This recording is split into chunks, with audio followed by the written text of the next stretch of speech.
vamos conversar hoje sobre esse tema, depressão vezes ansiedade. E no final, como sempre, nós vamos orar uns pelos outros, tá bom? Vamos orar pedindo a Deus o agir dele, o operar dele sobre nossas vidas, a vida de cada um, nesses tempos tão difíceis nas quais nós estamos vivendo, tá bom? Então, para a gente começar nossa live da noite, quero orar. Senhor nosso Deus, que seja uma grande bênção estarmos aqui juntos, conversando sobre esse tema tão importante nesse mês de saúde mental, que é a ansiedade e a depressão.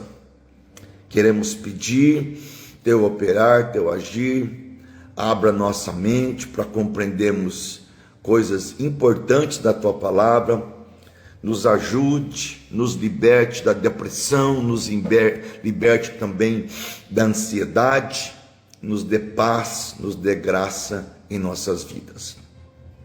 Em nome do Senhor Jesus. Amém. Eu vou usar um tema da noite, eu vou usar um texto-chave que está aqui no Salmos de número 42, do salmista Davi, do Salmo 42, vamos falar um pouco sobre esse salmo também. Salmo 42 é um salmo de Davi, quando ele estava lamentando o seu estado depressivo, triste, ansioso, e nós vamos falar um pouquinho sobre esse salmo e a esperança que temos em Deus. Não sei se você sabe, mas os salmos foram escritos por homens de Deus, a maioria deles foram escritos por Davi, mais de 50% foram escritos pelo rei Davi. Eram salmos em forma de música, e o salmo é a expressão da espiritualidade, a expressão do afeto, a expressão do sentimento, a expressão da dor, da angústia, é a expressão da alma do humano, né? Nós vemos nos salmos a alma do humano estraçalhada pela dor, pela tristeza, pela angústia, e como eles se pronunciam, como eles falam com Deus. E a maioria dos salmos, existem vários tipos de salmos. Existem os salmos de cânticos, de adoração, de louvor. Existem os salmos proféticos. Existem os salmos de imprecação ou imprecatórios. Existem os salmos de lamento. E a maioria dos salmos são salmos de lamento. É verdade. A maioria são os homens de Deus falando da dor e da angústia da sua alma. Então nós queremos falar um pouquinho com você isso. Alguns chegam a afirmar e dizer de maneira totalmente equivocada e errônea, dizendo que um cristão não pode viver ansioso e nem pode ter depressão. Mentira. Um cristão, ele pode ter ansiedade, e nós temos ansiedades. Beijo para o Leandro e Elizabeth, meus amigos do coração. Um cristão pode ter ansiedade, um cristão pode ter pânico, um cristão pode ter depressão. Porque ter isso não quer dizer falta de fé, não quer dizer que não somos filhos de Deus, ou que temos espiritualidade. Boa noite, Tami, boa noite, Carol. Envio o aviãozinho para os seus amigos, tá bom? Para participar. Então vou voltar a dizer. O fato de um cristão ter ansiedade, ou ter pânico, ou ter depressão, não quer dizer necessariamente que ele não tenha fé. Pelo contrário, porque nós somos um ser espiritual, nós somos um ser emocional e somos um ser físico. Por sermos um ser físico, aquilo que acontece em nosso corpo se traduz para a nossa alma. Então, alguém que esteja com câncer, por exemplo, doente, enfermo, vai passar por uma cirurgia, ele sente angústia, porque a alma e o corpo são indissociáveis. Não tem como separar a alma do corpo, como se o corpo sofresse e a alma não sofresse, ou se a alma sofresse e o corpo não sofresse. Quando um sofre, o outro sofre, é como carne e unha, né? Não tem como separar algo do outro. Então, como somos seres físicos, como somos seres emocionais, nós podemos ter ansiedade, nós podemos ter depressão, nós podemos ter tristeza, nós podemos ter angústia. Isso não quer dizer que nós vamos ser derrotados por isso. Então, o fato de termos fé em Deus, de confiarmos em Deus, não nos imuniza de termos conflitos na nossa alma. Mesmo porque, queridos, a própria Bíblia estimula e ensina a gente para lutar contra a ansiedade. Se a Bíblia fala para que nós vençamos a ansiedade, é porque a Bíblia sabe que nós seríamos ou estaríamos ansiosos. Então essa ideia errônea de que o ser humano cristão não pode ter depressão, não pode ter angústia, não pode ter ansiedade, é de uma espiritualidade fora do comum, não é bíblico isso. Homens de Deus passaram por isso na Bíblia, tá bom? Muitos homens de Deus passaram por isso na Bíblia. E eu tenho aqui um livro muito legal, chama-se A Depressão de Spurgeon. Spurgeon foi o maior pregador batista de tempos do século XIX. O Spurgeon tinha uma depressão terrível, terrível. Ele tinha a doença da gota, ele tinha depressão forte demais, muito forte demais. Elias passou por depressão, João Batista teve depressão. Moisés enfrentou momentos de tristeza, de melancolia. Davi passou por depressão, por melancolia diante da morte do seu filho. Jeremias era um homem depressivo, as suas palavras, ele escreve um livro, Lamentações de Jeremias. Ezequiel tinha sua depressão, Isaías tinha sua depressão, sua angústia, sua melancolia. Jonas pediu para si a morte. Elias pediu para si a morte. Então o fato de você ser cristão não te imuniza de ter problemas de saúde mental, né? De ter problemas de ansiedade, depressão, tristeza, angústia ou coisa parecida. Refute essa ideia de que quem tem depressão, quem tem ansiedade, não tem Deus. É mentira, tem Deus sim. João Batista tinha Deus e foi perguntar para Jesus se Jesus era o Messias que havia sido enviado ou haveríamos de esperar um outro. Elias, no auge da sua luta espiritual, venceu 850 profetas de Baal e de Azer e foi para a caverna e pediu para si a morte. Pediu para si a morte. Isaías andava nu, Isaías era um homem depressivo, Jeremias era um homem depressivo.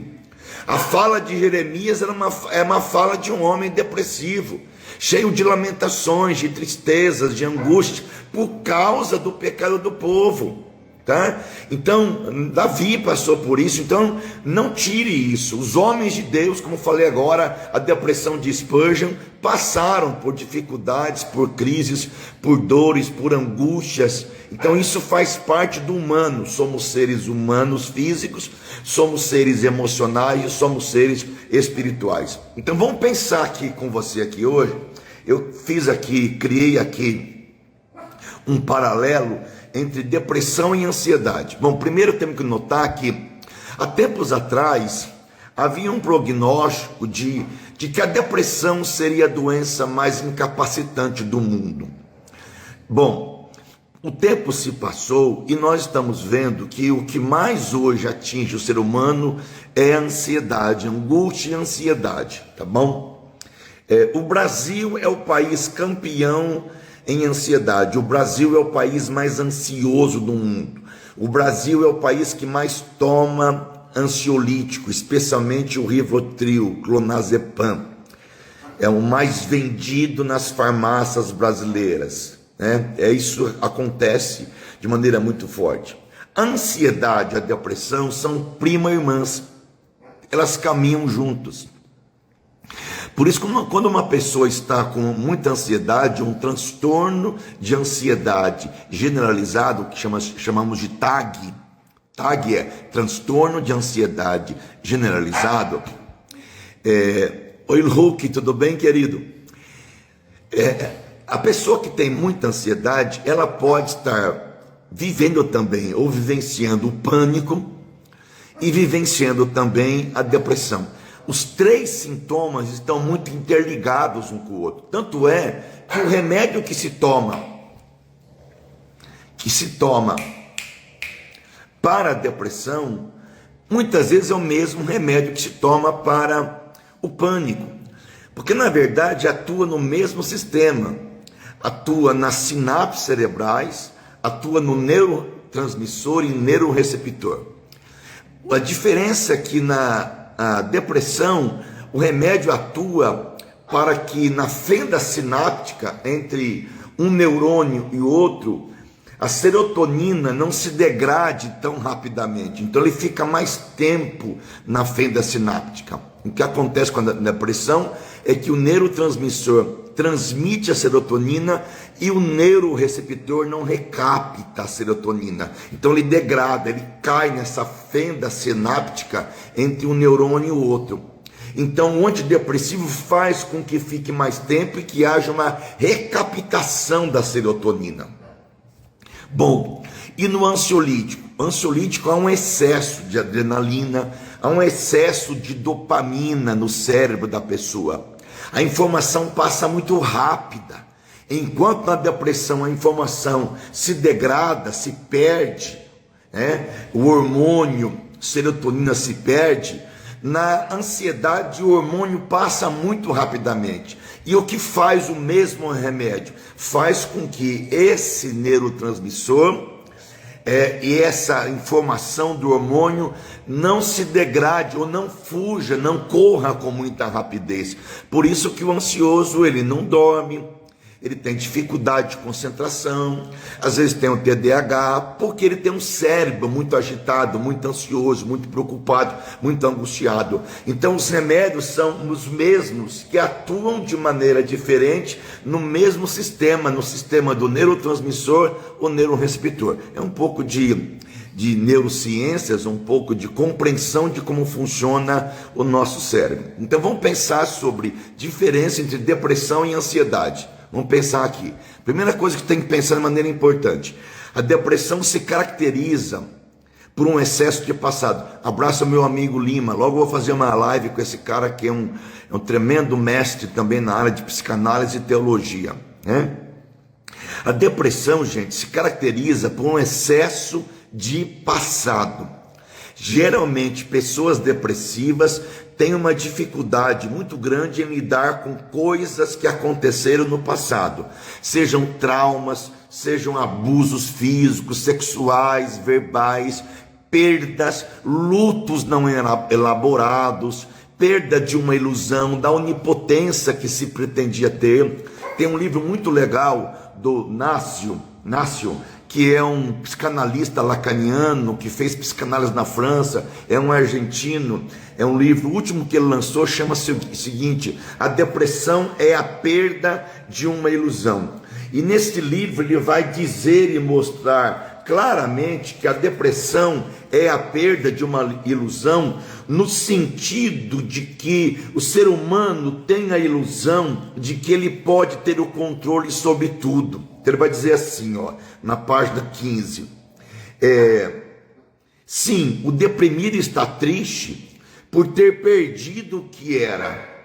Eu diria mesmo por ter perdido a ilusão que lhe dava força para ser o que era.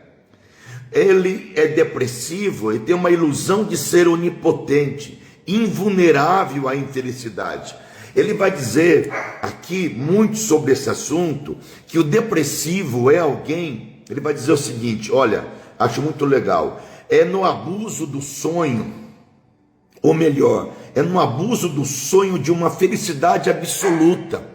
Essa ideia que se tem de que o ser humano é um ser humano totalmente feliz, essas teorias da prosperidade, essas teorias coaches que falam que você vai ser muito feliz.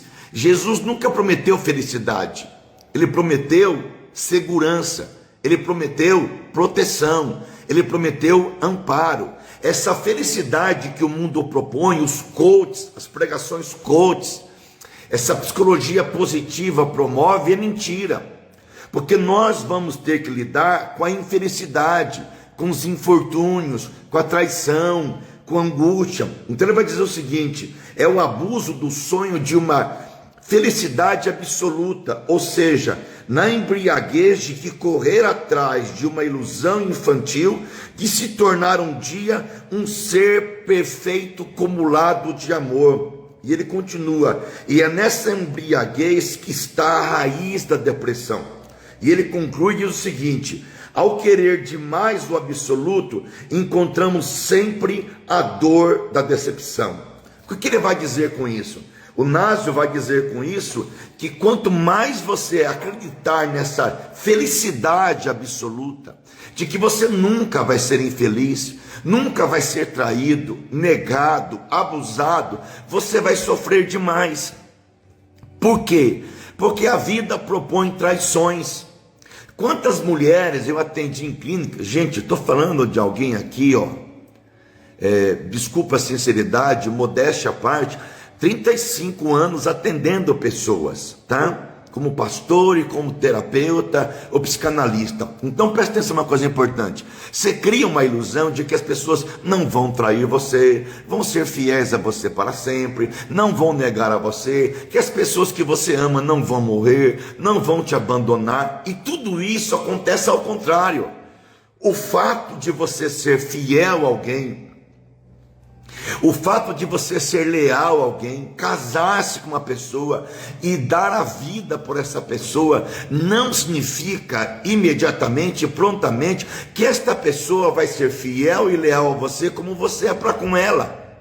Porque cada um é cada um, nós somos diferentes, cada um tem a sua fidelidade, a sua lealdade. Então a mulher se doa totalmente para o seu marido, é fiel, é leal, e ele trai ela. Aí ela entra em desespero, em frustração, porque ela perde a ilusão de que ela seria o centro da vida e do amor desse homem. E aí descobre que não é. Descobre que ele tem um outro amor, ou que ele teve um caso, que ele pulou a cerca. Ou o homem que acredita que essa mulher vai ser fiel a ele para sempre, e ela trai, ela abandona, vai embora. Ou a ilusão de que nossos amigos vão ser fiéis a nós durante o tempo todo, a vida toda, vão nos defender o tempo todo. Então nós criamos uma ilusão super narcisista de que as pessoas não vão mancar com a gente, não vão aprontar com a gente, não vão mentir, não vão abusar, vão ser fiéis e leais. E aí nós descobrimos na vida que isso não é possível, que nós vamos sofrer decepções, frustrações, vamos ter problemas sérios de relacionamentos. O próprio Jesus alertou-nos sobre isso: no mundo tereis aflições. Jesus foi traído, foi negado pelos discípulos, os discípulos negaram Jesus, Pedro negou, mas todos os discípulos disseram que seriam fiéis a Jesus e não foram. Pedro jurou lealdade, mas decepcionou Jesus Cristo. Judas o traiu com um beijo. Foi Judas quem buscou os inimigos para traírem Jesus Cristo, né? Davi vai dizendo num dos seus salmos que se fosse um inimigo que me afrontasse, eu suportaria, mas não foi o inimigo, foi o meu amigo, o amigo que nós íamos juntos à casa de Deus. Nós celebrávamos juntos, nós andávamos juntos, nós vivíamos em intimidade, vivíamos em tudo isso.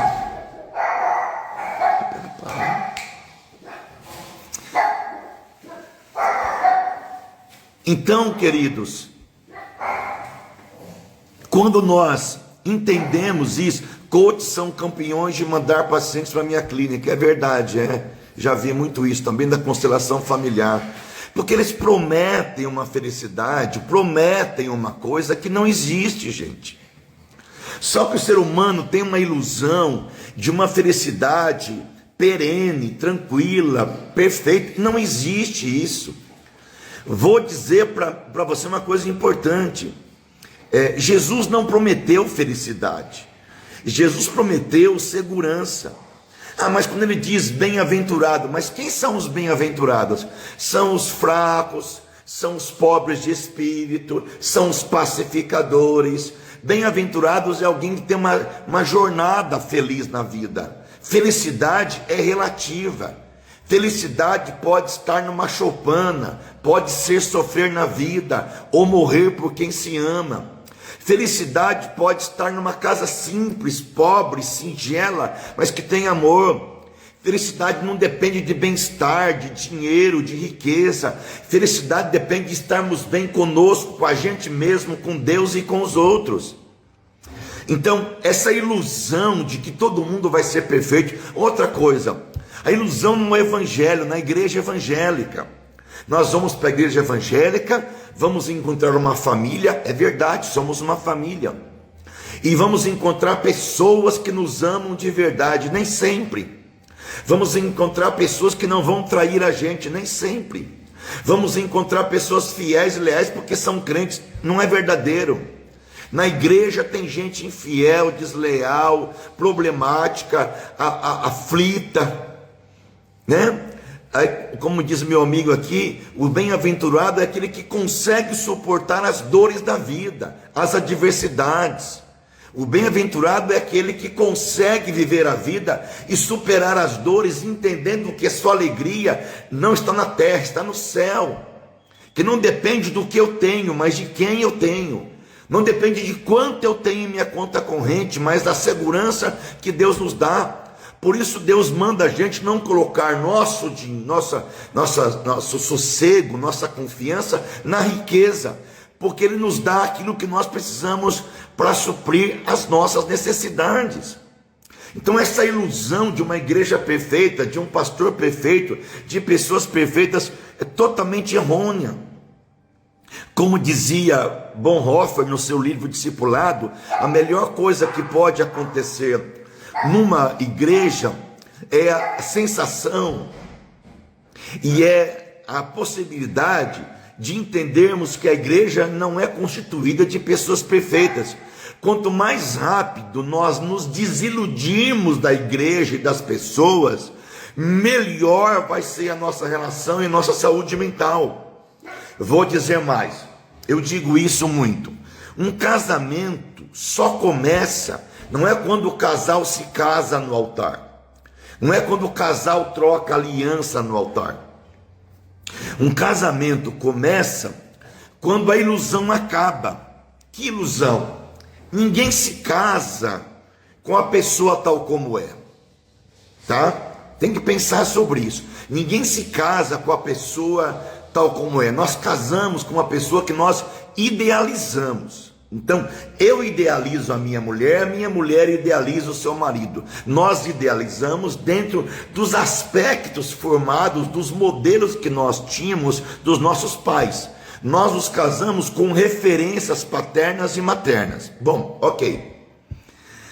Mas aí, você cria uma ilusão naquela pessoa. Você acha que vai casar com um homem que ele é perfeito, que vai puxar a cadeira para você toda vez que você sentar, vai abrir a porta do carro para você constantemente, uma vez por semana vai te mandar flores, vai ser compreensivo, vai compreender você quando você abrir o guarda-roupa e dizer assim, não tenho roupa para ir no casamento, não tenho roupa para passear, vai compreender você quando você for no cabeleireiro e demorar uma hora e meia para fazer o seu cabelo, demora para ir a algum lugar, ok, aí você casa e percebe que aquilo desaparece, que ele não tem tanta paciência. Ou você se casa com uma mulher achando que ela vai ser uma super mulher, uma dona de casa absoluta, que trabalha todo dia, que lava, passa, cozinha, faz tudo, limpa a casa, é uma verdadeira escrava desse homem, uma servidora desse homem, perfeita, maravilhosa,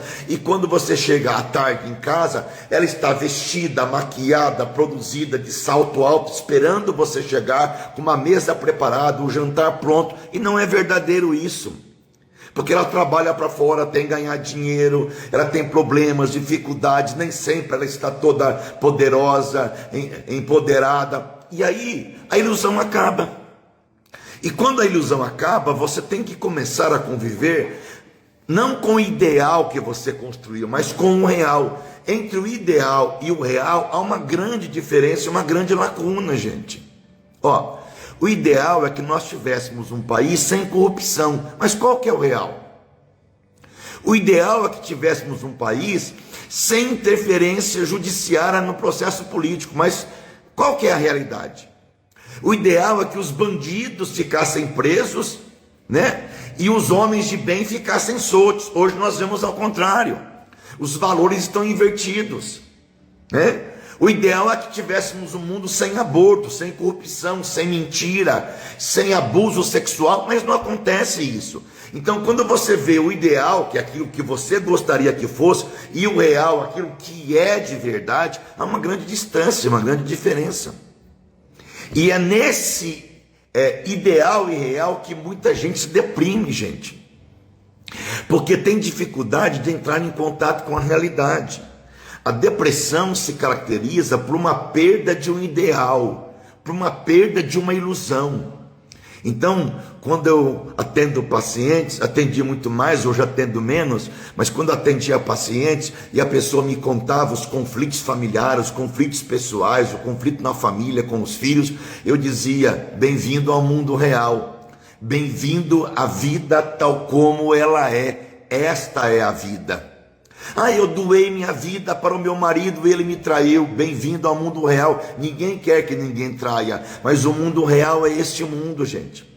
Então a pessoa se deprime pela perda de uma ilusão, de uma onipotência, de achar que vai ser o centro do universo para o outro o tempo todo, que ninguém vai desamparar, ninguém vai largar. Não é verdadeiro isso. Nós vamos ter que sofrer decepções e frustrações. E se a depressão é um excesso de passado, de marcas, de dores, de processos não elaborados, a ansiedade é um excesso de futuro. Nós nos deprimimos pelo passado e nós nos ansiamos quanto às coisas que estão por vir. A ansiedade está ligada ao futuro. Agora, essas duas coisas são importantes: depressão, passado, ansiedade, futuro. E nós perdemos a capacidade de viver o dia de hoje. Jesus disse isto: basta a cada dia o seu mal. Todo dia temos uma luta para enfrentar, temos um dragão para matar, todo dia temos um leão para matar. Todo dia temos um desafio pela frente. E quando eu fico ansioso quanto ao amanhã e me preocupo quanto ao que aconteceu ontem, eu perco a capacidade de concentração, de evolução, de um ego bem firmado para viver no dia de hoje. Na depressão você lamenta o que você perdeu. Se tivesse dado certo o meu casamento. Se meu marido não fosse embora de casa. Se minha mulher não tivesse morrido. Se eu não tivesse perdido o emprego. Se eu tivesse tido uma chance melhor na minha vida. Se eu tivesse nascido num lar melhor, mais favorecido, mais rico. Lamento o que perdeu e não constrói a partir do hoje. E na ansiedade você mostra a sua insatisfação quanto à sua vida. Falei terça passada que a ansiedade é constituída em cima de uma falta de satisfação para viver a vida. As pessoas estão constantemente insatisfeitas. E por estarem constantemente insatisfeitas, vivem ansiosas. Porque a ruga está surgindo, porque o cabelo está caindo, porque o corpo está mudando, porque a pele não é mais a pele, porque estamos em processo de mutação, de mudança, porque nós envelhecemos. Então o mundo cobra uma perfeição, uma satisfação, um mundo de satisfação, de prazer, um mundo hedonista. Satisfação, felicidade, satisfação, felicidade. E é um mundo que luta, tem uma defesa contra a angústia de tal maneira que vive tentando buscar constantemente a felicidade. E é impossível, é utópico. Tem um livro que eu acabei de ler, muito interessante, chama-se Nação Dopamina. E essa americana, uma neurocientista, fala de como o mundo está viciado na questão da dopamina, buscando uma felicidade, buscando um êxtase, buscando um prazer a todo custo.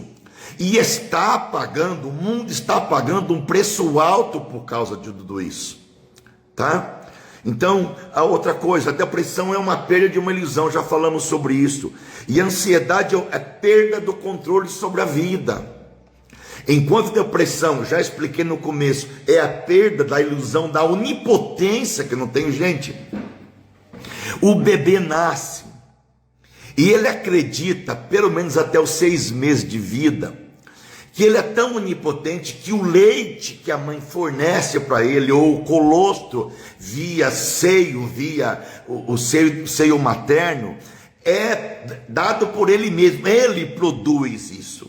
A criança nasce com um sentimento de onipotência, ela acredita nessa onipotência, e é por volta dos 6 meses de idade que vai haver uma cisão, uma quebra dessa onipotência, e a criança vai cair para a realidade de que ela não é onipotente. E a mãe vai ajudar a criança a entender com pequenos passos de que ela não é onipotente.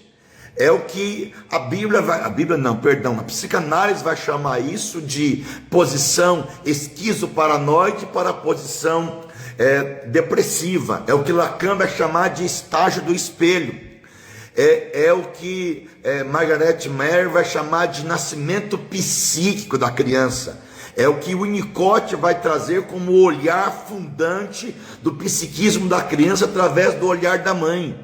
Então 6 meses de idade é quando se sai desse momento que a criança acha que é onipotente, para entender que ela não é onipotente. Porque se ela permanecer nesse estado de onipotência, ela vira um psicótico, esquizofrênico, porque acredita que pode tudo na vida. Quem que é o psicótico? É aquele que imagina que pode tudo na vida. É aquele que acredita que tudo ele pode fazer. É um sentimento de onipotência. Você pode ver, todo psicótico, esquizofrênico, ele tem um pensamento megalomaníaco. Ele vai mudar o mundo, ele vai transformar o mundo. Eu atendi um cara na clínica que surtou. Ele foi num encontro de pastores em Brasília. Quando ele voltou do encontro de pastores, ele recebeu lá muita profecia, muita oração, e ele surtou de tal maneira que ele acreditava que Deus deu para ele um plano para mudar a humanidade, e que esse plano seria cumprido e eu faria parte desse plano. Ele esquizofrenou, ele rompeu com a realidade, psicotizou, e ele me queria colocar nesse lugar do pleno poder, da onipotência. Foi tratado, é claro, trata até hoje, porque ele não rompeu com a realidade. Então, no ansioso há um desejo insatisfeito, no ansioso há uma perda de controle sobre a vida. Nós não temos controle. Hoje de manhã foi no enterro de um casal que parou no acostamento para buscar numa bica de água saudável, e quando estavam o casal nessa via parado, no acostamento, um cara bêbado perdeu a direção, o carro bateu no homem e na mulher, e os dois morreram na hora. Hoje de manhã foi o enterro dos dois, deixaram 2 filhos. Que poder temos nós, né? Qual que é a nossa onipotência? Nenhuma. Nós não temos poder sobre nada. Nós não temos poder sobre nada. O único poder que nós temos é como eu vou reagir diante dos eventos da vida. O resto nós não temos, gente. Na depressão prevalece o desejo da morte, a pulsão da morte. A pulsão tem um caminho, ela ou nos encaminha para a vida ou para a morte. E pessoas com depressão têm uma pulsão de morte, eles não respondem mais à vida. O céu é negro, a vida é negra, não tem estrelas, não tem alegria, não tem felicidade, não tem prazer em nada. A pessoa não quer tomar banho, sair de casa, pintar, maquiar, porque ela não tem prazer. Por isso que o depressivo pode ter uma possibilidade do suicídio, porque nele não há nenhum prazer em viver. O cérebro dele, o psiquismo dele é negro, é preto, é obscuro, não tem nada de bom. Se você olhar um cérebro de um depressivo, de uma pessoa diferente, você verá todo o cérebro todo negro, todo voltado para um estado mesmo de morte. Morte. Depressão não é frescura, Lilian. Então, a depressão traz consigo marasmo, a tristeza excessiva, morte do sonho, do pessimismo. A pessoa não quer viver, a pessoa não quer fazer, a pessoa não quer sair de casa, não quer ir ao cinema, não quer cozinhar, não quer cultivar nada, porque ela perdeu o desejo da vida, perdeu o amor pela vida, perdeu o desejo por todas as coisas. Eles não têm resposta. Na terapia cognitivo-comportamental de Aaron Becker, ele vai dizer que ele não responde. O estímulo, a resposta não existe. O estímulo vem do ambiente, mas ele não consegue responder. Por quê? Porque não há resposta. O depressivo não responde. É difícil tratar de um depressivo, tá bom? Na ansiedade prevalece o desejo insatisfeito. A ansiedade traz consigo pânico, agitação, desespero, insônia, angústia. Olha só, na depressão há o marasmo, a tristeza excessiva, morte dos sonhos, morte do desejo. O depressivo não tem desejo pela vida, ele não deseja mais a vida. Não deseja mais a vida. E na ansiedade o que prevalece é o pânico, é a agitação, é o desespero, é a insônia, uma angústia constante nessa vida. Então são opostos. Há uma agitação motora na ansiedade e há uma inibição na depressão. O Freud tem um texto muito lindo chamado Inibição, Sintoma e Angústia, um texto precioso do Freud. E o Freud vai dizer que a inibição do desejo, do afeto, a inibição do ser humano, do eu, a morte do eu, o enclausuramento do eu, vai trazer ao ser humano um sintoma, vai trazer a morte psíquica especialmente. Então é uma inibição, um sintoma e uma angústia. Por quê? Então quando você pergunta para o depressivo assim, qual é o seu desejo? O que você quer da vida? O que você espera da vida? Ele diz, não sei. Ele nem sabe o que ele deseja. Às vezes são pessoas que viveram a vida toda para o outro e não sabem nem mesmo o que a pessoa deseja para a vida. Quantas pessoas eu atendi na clínica, chegando para mim assim, com depressão. Aí você vai questionando, conversando e dizendo, por que há tanta depressão, tanta tristeza, tanta angústia? Onde está o seu desejo? Ela diz, não sei, porque eu vivi tanto para o desejo do outro, ser tudo para o outro, que quando eu acordei para a minha vida, eu percebi que eu não sei quem eu sou, não sei onde estou, não sei onde chegar e não sei o que quero da minha vida. Morreu.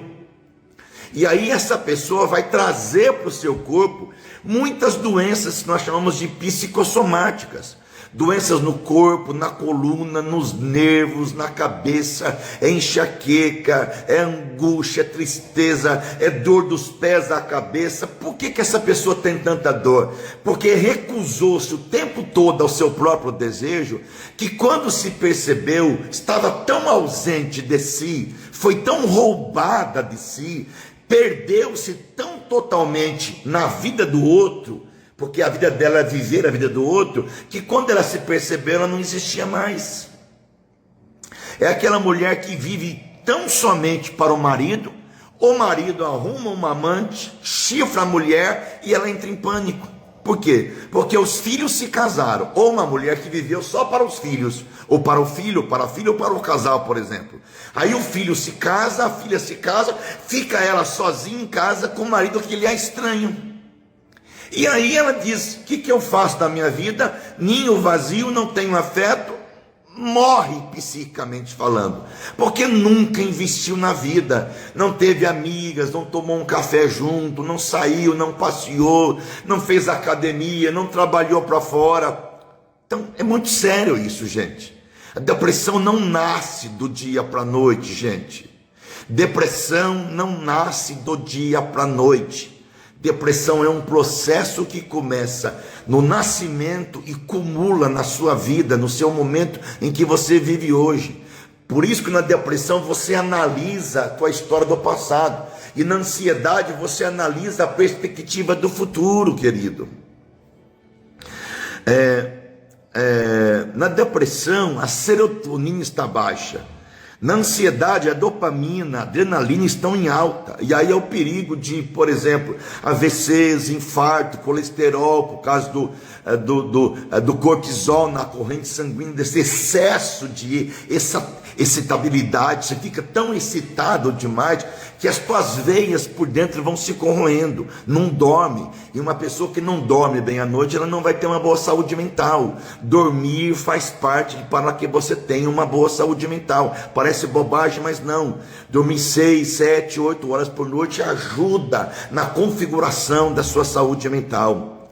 A depressão se cura com muitas coisas, com terapia. Muito importante fazer terapia com um bom terapeuta. Procure saber quem é um bom terapeuta.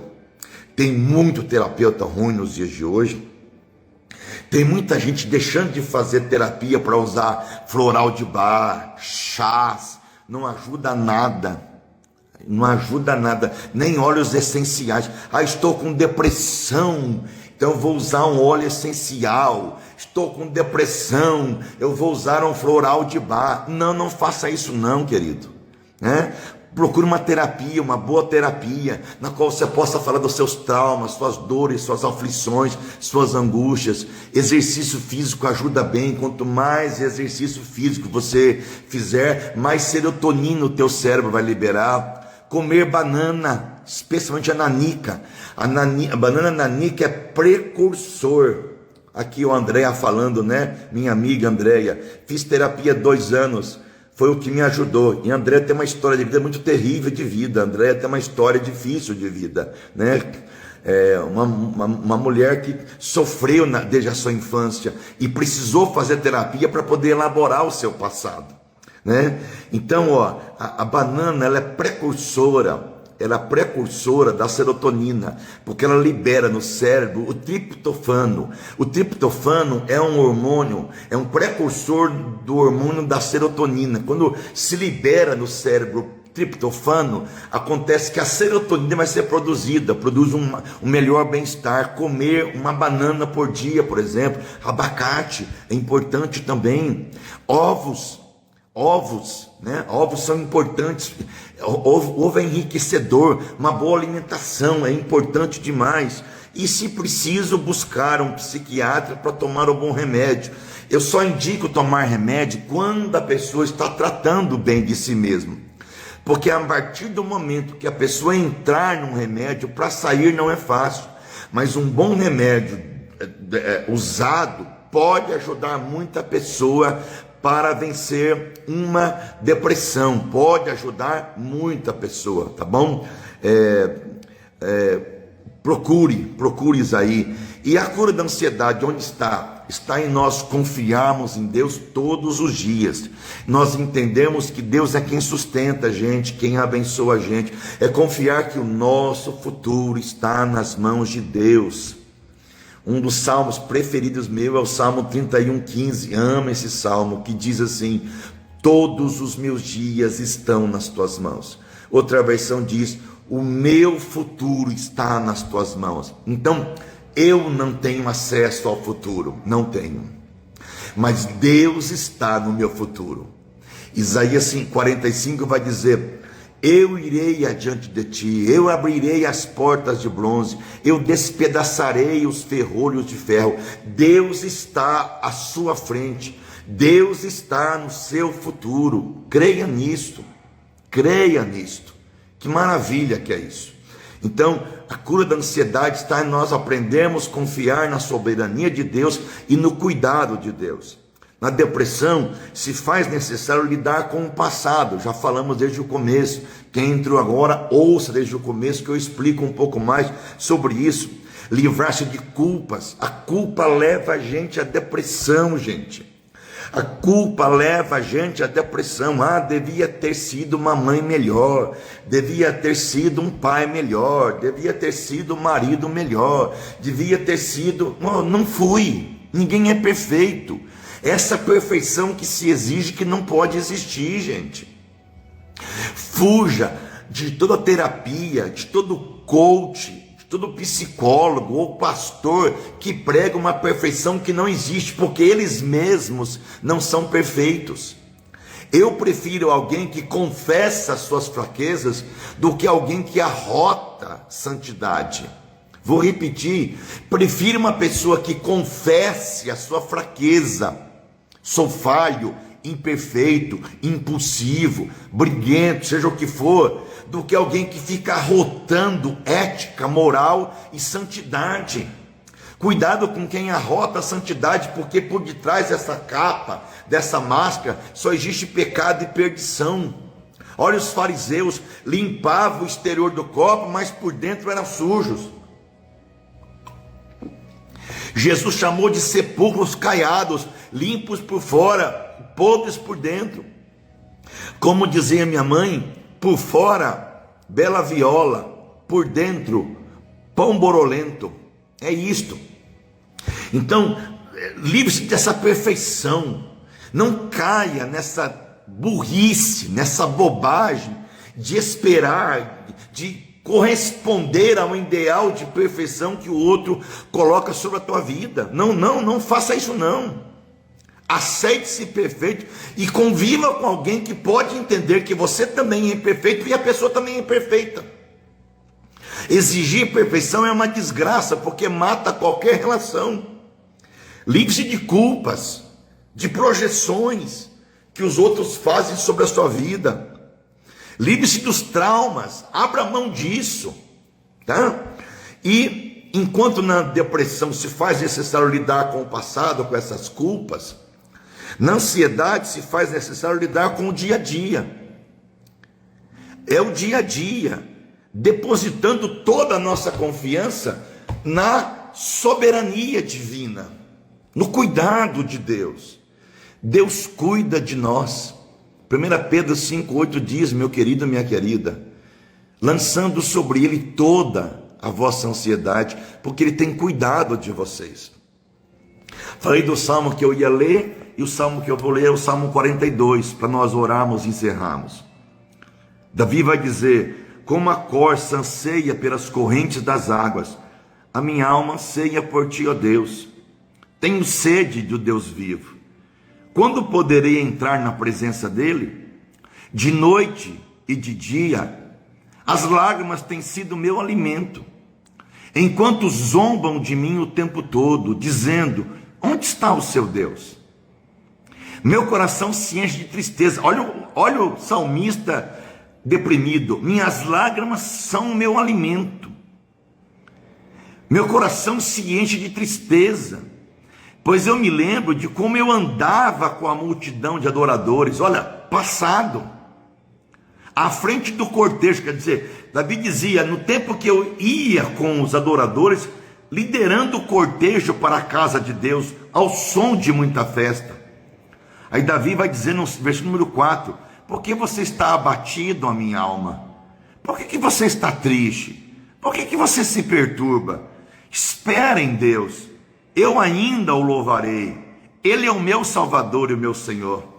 Agora estou profundamente abatido, mas eu lembro do Senhor. Desde o monte Hermon até o Jordão, clamo a ti, ó Deus, minha rocha. Por que tenho de andar entristecido, oprimido por meus inimigos? Os insultos deles quebram os meus ossos, zombam de mim o tempo todo, dizendo, onde está o seu Deus? E ele encerra dizendo, por que estás abatido, a minha alma? O que eu falei para você no começo? Você que entrou agora, assista do começo de novo, você entender um pouco do que eu falei. Eu falei que a depressão não é uma doença do espírito, nem do corpo em si, é uma doença da alma da gente, das emoções da gente, emoções conflitantes, embaraçadas, emoções todas desarticuladas, mágoa, ódio, ressentimento, excesso de pesos e fardos do passado. Por que estás abatido, a minha alma? Por que te perturbas dentro de mim? Espera em Deus, porque eu ainda o louvarei. O que eu aprendo aqui para nós podermos orar com você, querido e querida? Davi dizia: eu estou abatido, eu estou triste, eu ando chorando muito, minhas lágrimas são o meu alimento, mas eu ainda o louvarei. Eu vou louvar o meu Deus, eu vou sair dessa, eu vou superar essa. Em nome de Jesus eu vou superar essa.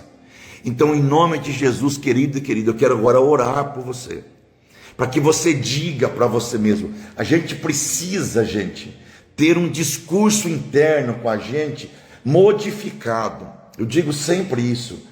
O deprimido precisa ter um discurso modificado, porque o discurso do deprimido é esse: não presto para nada, não valho nada, não consigo nada, sou o pior possível, não tenho nenhum valor, não vou conseguir, não vou suportar, não vou tolerar, não sei viver sem o meu pai, minha mãe, meu marido, minha mulher. Então esse discurso tem que mudar. De que maneira? Vou sair dessa, vou superar, essa fase vai passar, esta angústia vai passar, o choro dura uma noite, a alegria vem pela manhã. Porque estás abatido, a minha alma? Porque te perturbas dentro de mim, ó minha alma? Espera em Deus, ó minha alma, acorda, espera em Deus, eu ainda vou louvar. Quer dizer o seguinte, meu irmão, minha irmã, esta dor que você passa, esta angústia que você passa, as palavras têm poder, é isso mesmo. Essa angústia que você passa, essa dor que você passa, Deus vai reverter, isso vai acabar, essa fase difícil vai passar. Olha as estações dos tempos, querido: inverno, primavera, verão, outono. Cada estação tem as suas peculiaridades, cada estação tem as suas dificuldades, seus pontos bons, seus pontos ruins. No outono não tem vida, mas na primavera tudo floresce. No verão o sol aquece, no inverno a gente fica mocosado.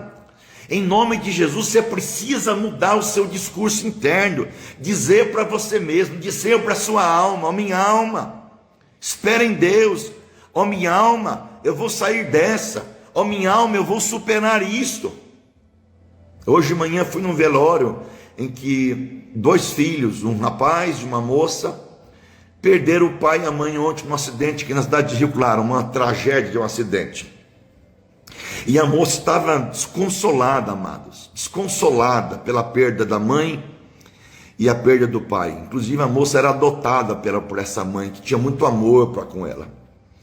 E aí eu pude parar um pouquinho, pegar a mão dessa moça, segurar a mão dela e dizer assim: sabe, querida, essa dor vai passar, essa angústia vai passar, esse sofrimento vai passar, Deus vai te consolar, Deus vai te fortalecer, a saudade sempre vai existir, mas Deus vai confortar e consolar você.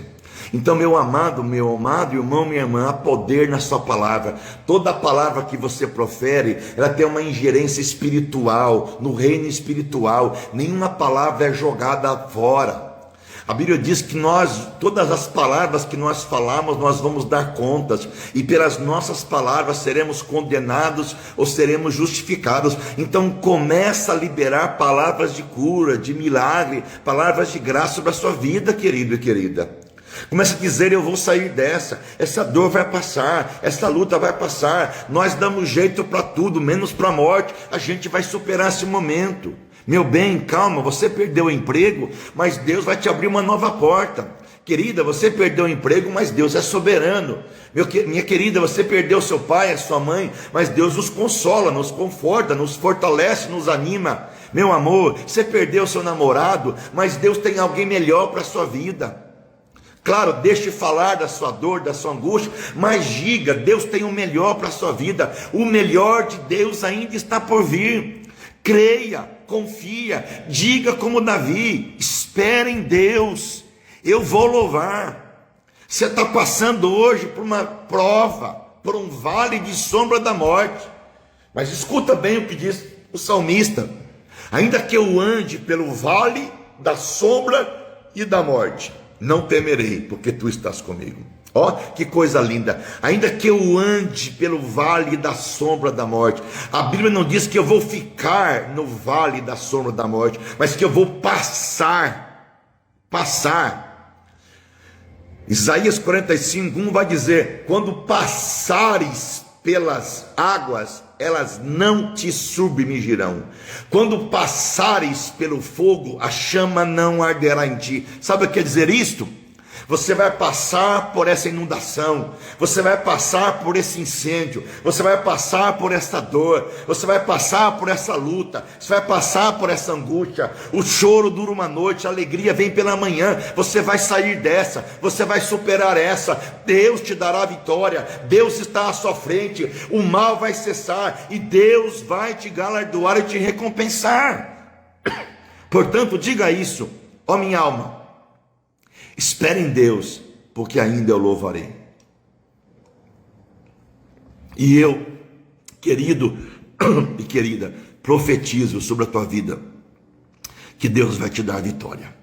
Eu confio em Deus e eu sei em quem tenho crido. Vamos orar juntos? Vamos fazer uma grande corrente de oração. Você está com alguém do seu lado, seu marido, sua mulher, seu filho, sua filha, alguém que está enfermo, coloca a mão sobre ele. Se quiser, dê a mão para o seu marido, dê a mão para a sua mulher. Quem entrou agora, depois assiste toda essa live, foi poderosa para você. Vamos dar as mãos, vamos unir as mãos e vamos orar. Então juntos, se você quiser dar a mão para alguém aí, vamos lá. E espiritualmente estamos num elo de corrente de oração. Vamos orar. Pai bendito, Pai amado, Pai glorioso, Pai das luzes, Pai de glória, Pai exaltado, Pai nosso que estás no céu. Eu venho na tua presença agora, entrar na tua presença. Fisicamente eu estou na terra, pisando na terra, mas espiritualmente eu estou na tua presença. E eu estou apresentando na tua mão esta pessoa, esta vida que está enferma, que está triste, que está angustiada, que perdeu o marido, perdeu o casamento, perdeu o namorado, perdeu o noivo ou a noiva, perdeu o emprego. Alguém que foi traído, negado, abusado, alguém que está ansioso quanto ao dia de amanhã, alguém que está preso quanto ao dia de ontem. Pai, nos liberta do passado da depressão, nos liberta do futuro da ansiedade e nos faz viver o dia de hoje, nos faz viver o agora, nos faz viver cada dia o seu mal. Nos ajuda, Pai. Todos nós temos ansiedade, todos nós sentimos tristeza, todos nós já passamos por depressão ou por alguma angústia, mas o Senhor foi o nosso Deus e o Senhor continuará sendo o nosso Deus até a morte. Eu quero pedir em nome de Jesus, abençoa meu irmão, minha irmã, abençoa quem assiste essa live, quem está vendo essa live, quem recebeu o compartilhamento deste momento, que o Senhor esteja com a tua mão. Eu quero orar para as pessoas que estão enfermas, no leito, ou no leito de morte, ou com câncer, ou com dores, ou com angústia, ou com depressão, ou com doença de Parkinson, mal de Alzheimer. Eu não sei qual a doença que o teu servo, a tua serva, ou que alguém esteja vivendo. Eu quero pedir em nome de Jesus que o Senhor venha colocar a tua mão sobre esta vida, ordenando a graça, ordenando o livramento. Se é para curar, que o Senhor cure. Se é para levar, que o Senhor leve, mas que seja feito conforme a tua vontade. Eu oro pelos meus irmãos, pelas minhas irmãs, pedindo mesmo o operar do Senhor, pedimos o agir do Senhor. Tira e afasta tudo que não presta, tudo que não te pertence, e traga sobre o teu servo e a tua serva a cobertura no sangue de Jesus. Livra-nos do peso do passado e da ansiedade do futuro, nos dê força para viver o dia de hoje. Amanhã é mais um dia, e que esse dia seja abençoado pelo Senhor, dia da tua graça, da tua bondade e da tua misericórdia. Que o Senhor te abençoe, que o Senhor te guarde, que o Senhor sobre ti levante o seu rosto, que o Senhor de ti tenha misericórdia, sobre ti o Senhor levante o seu rosto e te dê a paz. Eu peço e oro por você, em nome de Jesus. Beijo no coração,